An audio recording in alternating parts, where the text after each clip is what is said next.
There is a kind of tired that goes beyond the body.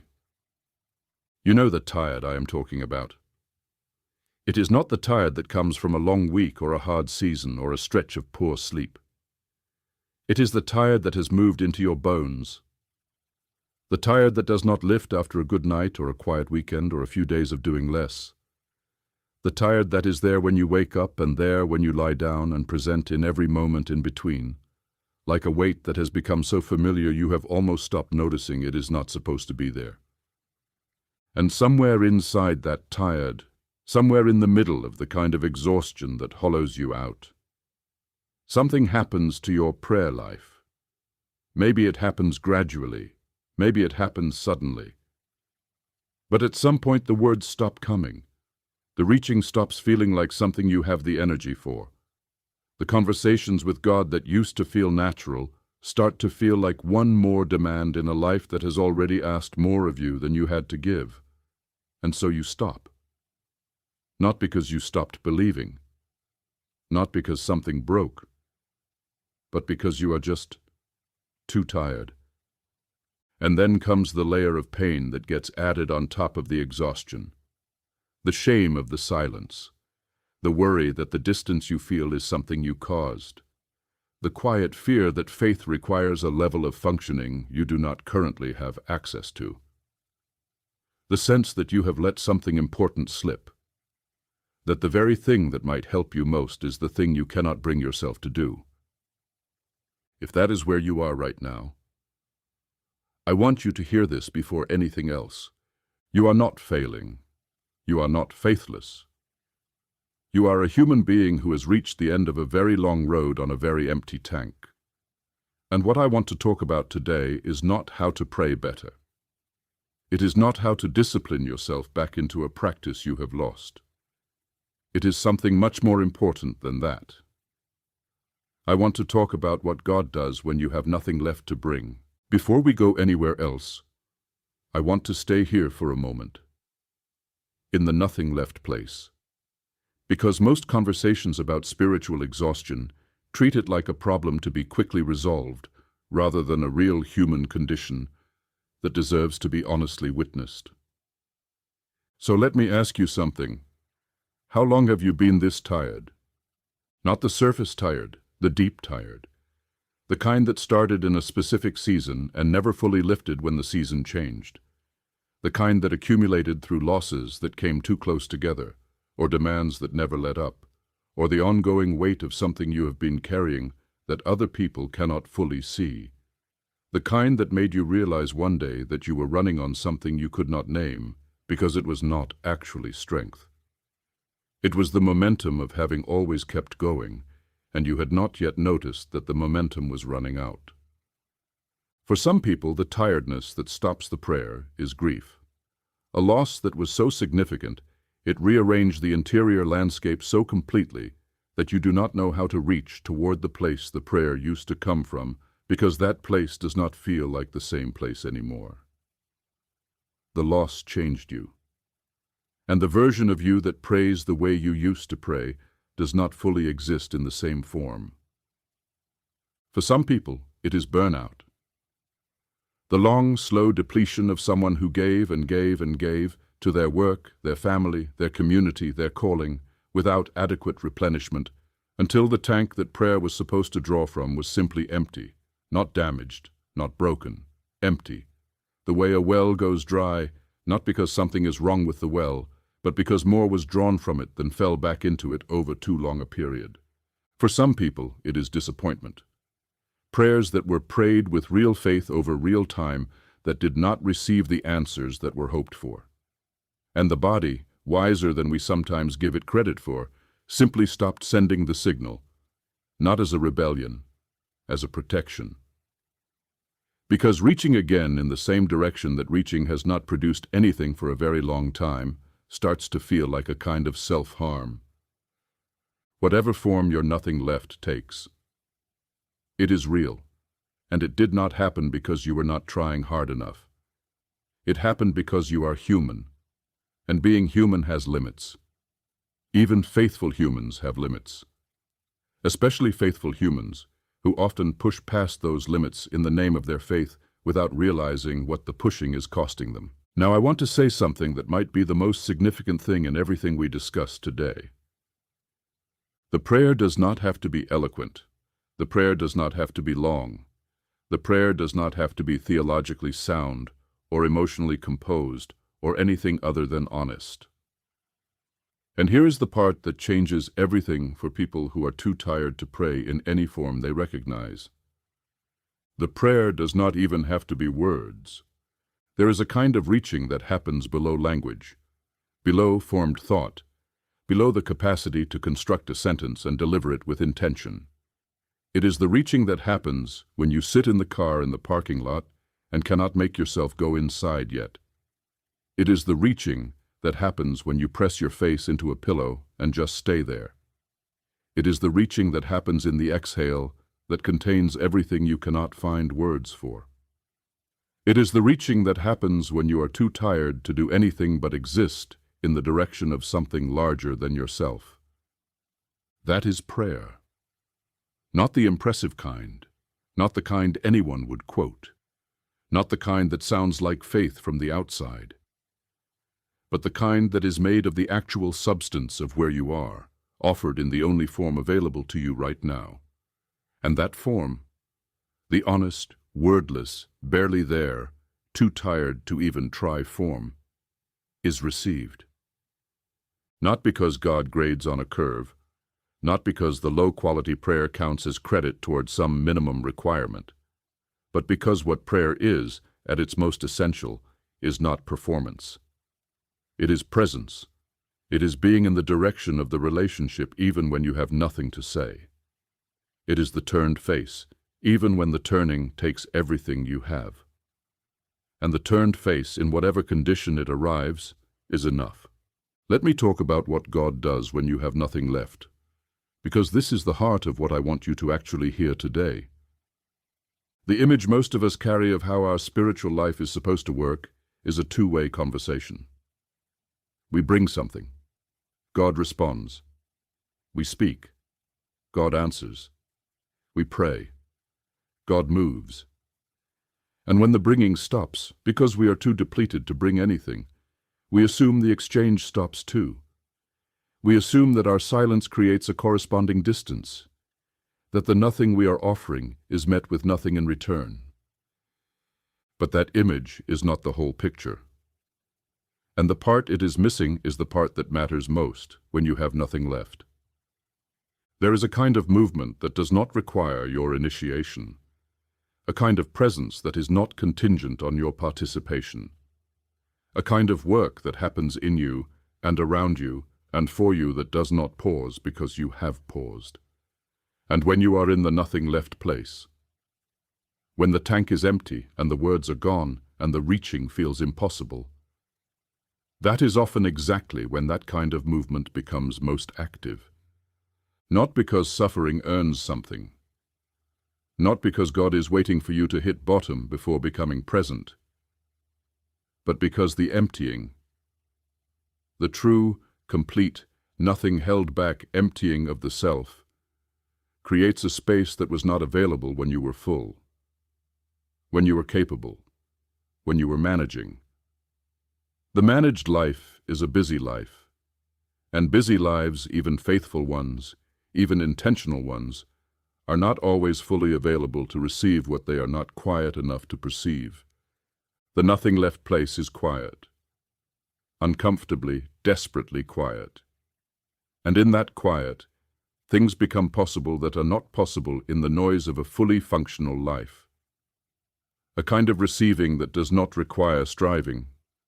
A kind of being held that does not require you to hold yourself together first. A kind of meeting that happens not when you arrive with something to offer, but when you arrive with nothing, and find that nothing is exactly what was needed for what was waiting to meet you there. I want to say something here directly for someone who has been in this place for a long time and has started to wonder if the distance is permanent. The silence you feel is not the silence of absence. I know it feels that way. I know the absence and the silence are experientially indistinguishable in the middle of it. But they are not the same thing. And the fact that you cannot feel the presence does not mean the presence is not there. There are things that hold us that we cannot feel.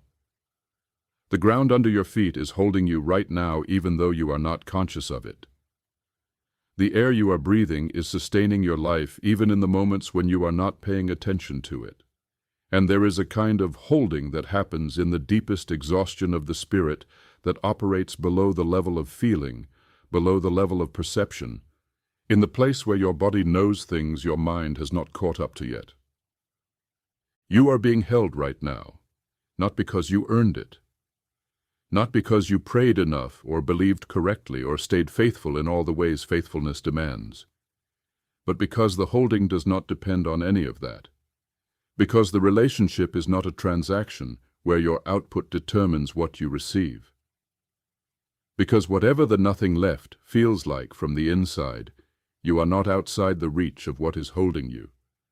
That does not make the exhaustion less real. It does not fill the tank. It does not resolve the things that depleted you. But it means that the depletion is not the same as abandonment. And knowing the difference between those two things, even when you cannot feel it, is something to hold on to. If you are in this place right now and you want to take something practical from today, something you can actually do with the little that you have available, I want to offer you 3 things, not 3 disciplines to add to an already impossible list.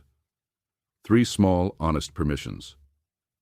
The first permission is this: let the tiredness be your prayer. Stop trying to pray around the exhaustion. Stop trying to get yourself to a place where you can pray the way you used to before you bring what you have to God. Bring the exhaustion itself. Bring the tiredness. Bring the nothing left. Sit down exactly where you are, in exactly the condition you are in, and let that be the offering. Not the composed version of yourself that might show up on a better day. The actual version. The one that has nothing impressive to say and no energy to say it with. That is a real prayer. That is possibly the most honest prayer you have prayed in a long time. And honesty in a relationship is more valuable than eloquence. You do not need to find better words. You need to stop hiding the real ones. If you have not done that yet, if you have been waiting until you feel less depleted before you come back to the conversation, I want to encourage you to pause this right now, just for a moment, and say something true. Even if it is just, I have nothing. Even if it is just, I am here and I am empty and I do not know what to say. That is enough. That is more than enough. That is the beginning. The second permission is to let other people's faith carry you for a while. There is a season in every faithful life where you do not have enough of your own to keep going, and the answer is not to manufacture more. The answer is to be carried. And being carried is not weakness. It is one of the most ancient and most essential functions of a community of faith. The people around you who have something today are holding it, in part, so that when you have nothing, there is something to draw from. This requires something that exhausted people find very hard. It requires letting people in. It requires telling someone the truth about where you are, not the managed version, not the version that preserves your image as someone who has it together spiritually, the actual version. I am not okay. I am not praying. I am too tired to reach, and I do not know when that is going to change. That vulnerability is costly. I know that, especially for people who have been the strong one, the faithful one, the one others come to. Admitting the depletion to someone else feels like a betrayal of the role, like a disappointment, like the removal of something other people were counting on. But here is what I want you to consider. The people who love you do not actually need the performance of your strength. They need access to the real you. And the real you right now is tired and empty and needing to be held rather than holding. Giving people that access is not taking something from them. It is giving them the opportunity to be what community exists to be. And receiving what they offer is not dependency. It is the appropriate use of the very thing that community was designed to provide.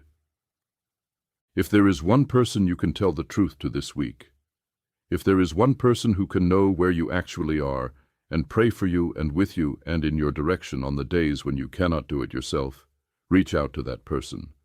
Today. Not when you feel ready. Today.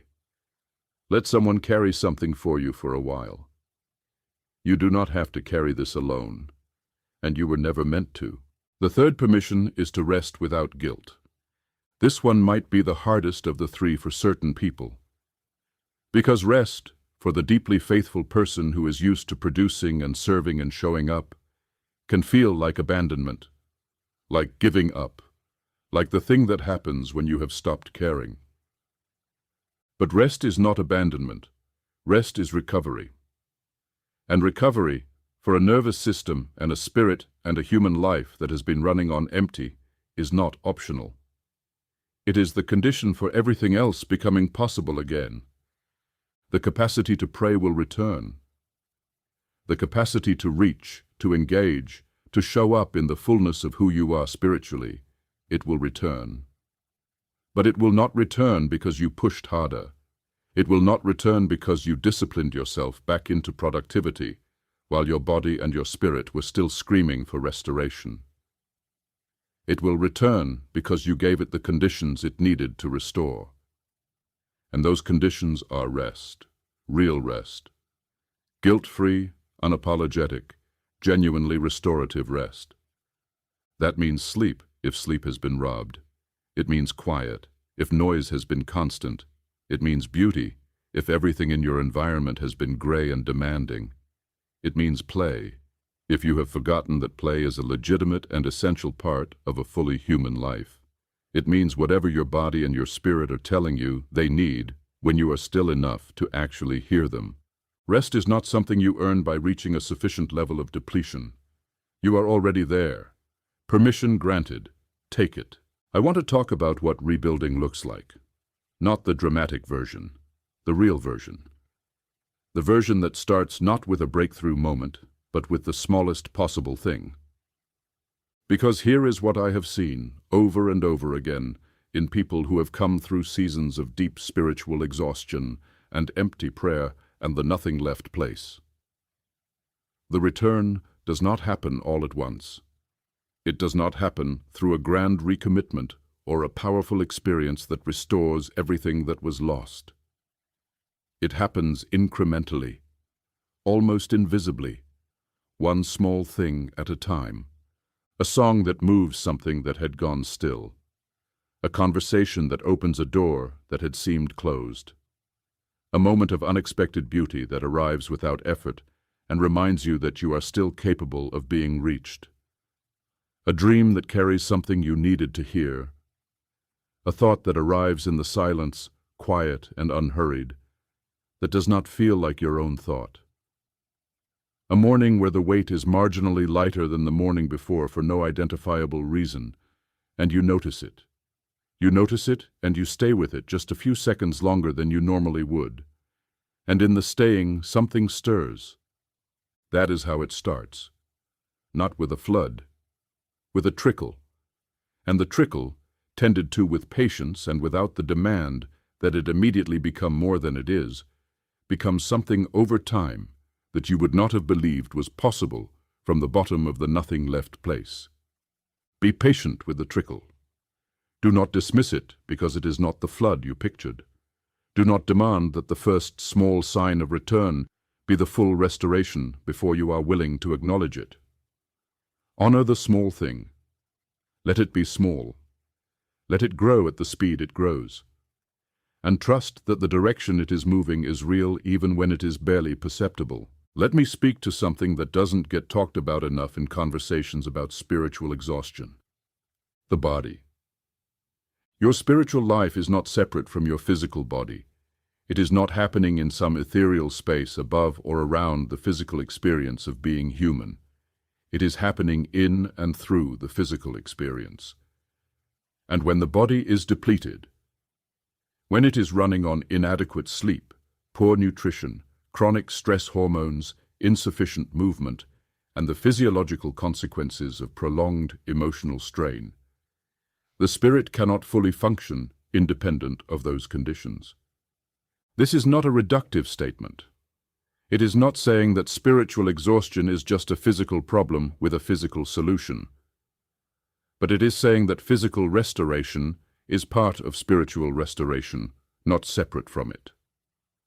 And some of what feels like spiritual distance, like the inability to reach, like the nothing left, has a physical component that deserves physical attention. Sleep, specifically. Because the depleted brain does not access connection the way the rested brain does. It does not have the capacity for the kind of open, receptive, present-moment awareness that genuine prayer requires. It is too busy managing the survival demands of a system that has been under-resourced for too long. Movement, because the body holds emotional and spiritual weight in ways that movement helps to discharge. The prayer walk is not just a nice idea. It is the recognition that the body in motion processes things that the body at rest cannot. Nature, because something in the created world speaks to something in the human being that has been largely silent in the noise of a modern life. And that something, when it is reached, is often a door back to the kind of quiet where God has always been most easily heard. Take care of your body, not as a spiritual performance, not as another demand on an already overwhelmed list, as an act of compassion toward the human being you are, the human being who is doing the best they can with what they have, and who deserves at minimum the basic conditions of physical restoration. I want to address the guilt one more time before we close, because for some of you, the guilt about the silence is louder than the silence itself, and it is keeping you from the very thing that would help. The guilt says you should be further along by now. The guilt says a person of real faith would not be in this place. The guilt says the silence is your fault, and the way back is through self-discipline and recommitment, and doing the things you know you are supposed to be doing, even when you do not feel like doing them. And I want to say to that guilt, gently but firmly, that it is wrong about all of it. Not because accountability does not matter, it does. Not because habits and practice and showing up even when it is hard are not valuable, they are. But because guilt, in the nothing left place, is not accountability, it is shame. And shame does not produce the return to connection. It produces the deeper retreat from it. It makes the already difficult reaching feel impossible because it adds the weight of I am not worthy of the reaching onto the weight of everything else. You are worthy of the reaching. Not because you have earned it. Not because your faithfulness record is strong enough to qualify you, but because that is not how this works. The nothing left place is not a place you arrive at by failing. It is a place you arrive at by being human, by caring deeply about things that are hard, by giving yourself to something at a level that eventually produced depletion. And the response to that is not guilt, it is grace. Receive the grace. Not as a concept, as a real thing available to you in this actual moment. The grace that says, you do not have to earn your way back. You do not have to perform your way back. You do not have to be more before the door is open to you. The door is open right now, exactly as you are, exactly with what you have, which is nothing. Nothing is enough to walk through that door. As we come to the close of today, I want to give you something to carry with you. Not a to-do list, not a spiritual prescription, just one true thing. What God does when you have nothing left is not wait for you to have something. What God does when you have nothing left is come to where the nothing is. The movement in the nothing left place is not yours to make. You are too tired to make it. The movement is toward you, into the exhaustion, into the silence, into the empty place where prayer used to live, into the honest, wordless, barely surviving version of you that showed up today. That version of you is not too broken to be met. It is not too depleted to be reached. It is not too far from the conversation to be heard. It is just human. Deeply, honestly, vulnerably human. And that is exactly the condition in which the most essential meeting takes place. You do not have to find your way back to God. You just have to stay where you are long enough to be found. And you are already there. If today stirred something in you, if something in this conversation touched a place that has been quiet for a long time, I want to ask you to do one thing, not 10 things. 1. Find one person today or this week who can know the truth of where you are. Send a message, make a call. Say the simple, honest thing. I am not okay. I am exhausted. I do not have much right now. And let someone who loves you carry a little of what you have been carrying alone. That is not weakness. That is the beginning of the way back. One honest moment shared with one safe person in the direction of the rest that is waiting for you on the other side of the pretending that you are fine. You are not fine. And you do not have to be. And the not fine version of you is exactly the version that is loved and held and being met right now in this moment. Rest, receive, let yourself be carried. That is enough. For today, that is everything.